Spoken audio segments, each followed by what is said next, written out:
जी। तो तो वो मेरे से एक बोल रही थी, एक दिन ऐसे बात हो रही थी कि मतलब डॉक्टर्स जो बन जाते हैं सर ऐसा समझा रहे थे कि हम्म। डॉक्टर्स तो डॉक्टर से ही शादी करते, हम्म। ऐसा हम्म। ताकि उनकी फील्ड मैच करती इसलिए। हाँ तो हाँ। क्या वो बोलती है कि वो समझा रहे थे कि कास्ट वास्ट कुछ नहीं होता तुम लोगों का, तो डॉक्टर की कास्ट तो डॉक्टर होती है, जब आप पढ़े लिखे होते हो तो आप ऐसे बिल्कुल। इंसान से शादी करते। हम्म। तो ऐसा समझा रहे थे, तो वो आई हॉस्टल में, तो ऐसे बात कर रही फिर बोली मैं तो कभी ना करूं एससी ओबीसी वालों से शादी, मेरे पापा तो पांडे हैं तो हम पांडे में करेंगे, ऐसा बोली एक बार बोली, फिर मैंने इग्नोर किया।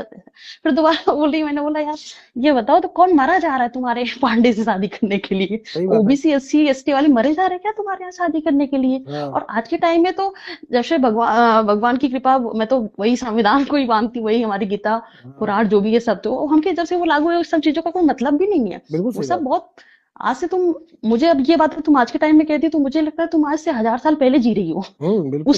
उस विचारधारा में जी रही हो। हाँ, और दूसरी मनवादी बात, विचारधारा है तो।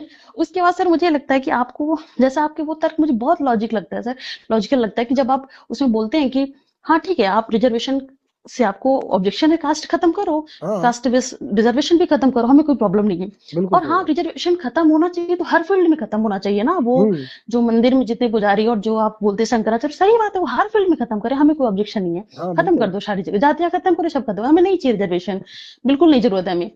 लेकिन तुम्हें फिर ये है ना, फिर ये तुम्हारा ये दोहरा बर्ताव वहां हो जाता है, नहीं नहीं यहाँ तो फिर नहीं नहीं हम ब्राह्मण है यहाँ का हम लेंगे।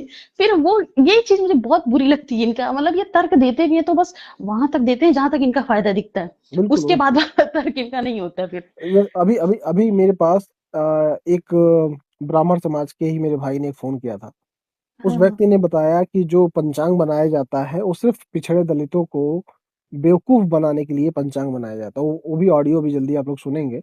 उसमें उस व्यक्ति ने हाँ कहा कि अभी जो पंचांग बना है उसमें बहुत सारी गलतियां हैं। जब मैंने फोन किया कि और कहा कि पंचांग में कुछ गलतियां हैं, तो जो हाँ। पंचांग बनाने वाले शास्त्री होते हैं, जो उनके प्रमुख होते हैं, जो जी आचार्य जी। होते हैं, उन्होंने कहा कि तुम्हारे पूर्वजों ने एक तुम्हें खेती बो के दिए हैं, तुम उसको काट हाँ भी नहीं सकते तो क्या कर सकते हो? मतलब पिछड़े दलितों को कैसे मूर्ख बनाओ और उनको गुमराह करो, उनको हाँ अंधविश्वास में हाँ। लो, ये उनका धंधा है। उस व्यक्ति ने खुद कहा। अभी आप जब ऑडियो आप लोग सुनोगे तो आप खुद आपको हाँ। दिखाई दिखेगा कि कैसे एक धंधा बनाया गया है धर्म के आड़ में, कि लोगों को ठगना बिल्कुल। है, कि लोगों को लूटना है, लोगों को बेवकूफ बनाना है। और बिल्कुल, और ये बात सर मुझे ये लगता है कि जैसे में हम हिंदू हैं ठीक है, और हम हिंदू, हमारे पूर्वज से हम हिंदू हैं, हम हिंदू हो ही रह के मरेंगे, इसमें हमें तुम्हारा सर्टिफिकेट क्यों चाहिए भाई कि हम हिंदू हैं? बिल्कुल सही तुम बात है। होते कौन हो हमें सर्टिफिकेट देने वाले कि तुम बताओगे हम हिंदू हैं? हमारा हिंदू धर्म तो, सनातन धर्म तो इतना वो है कि अगर हम भगवान को नहीं भी मानते तो भी हम हिंदू हैं। हाँ, बिल्कुल। हम नेचर को मानते सिर्फ तो भी हम हिंदू हैं। हमारा, बिल्कुल। तुम्हारे तुम्हारी सोच इतनी छोटी है कि